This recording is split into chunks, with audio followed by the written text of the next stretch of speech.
to fix login error in On the Beach application.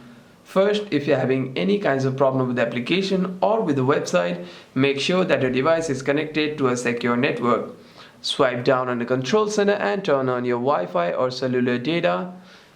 Connect your device to a secure network and you shouldn't be facing any problems regarding your internet connection.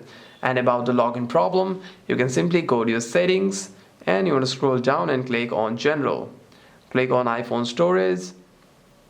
Scroll down and navigate yourself to the On the Beach application. Click on Show All. Here's the app we're looking for. Simply tap on it and click on Offload App. Click on Offload App again and simply reinstall the application. And what this does is it deletes the application whilst keeping its documents and data. And the next time you open the app, you shouldn't be facing any problems regarding your login. However, if there's any other problem with the application, you can simply restart your device once and open the app again. Hope this video was helpful, and if you have any further queries, make sure to leave a comment down below.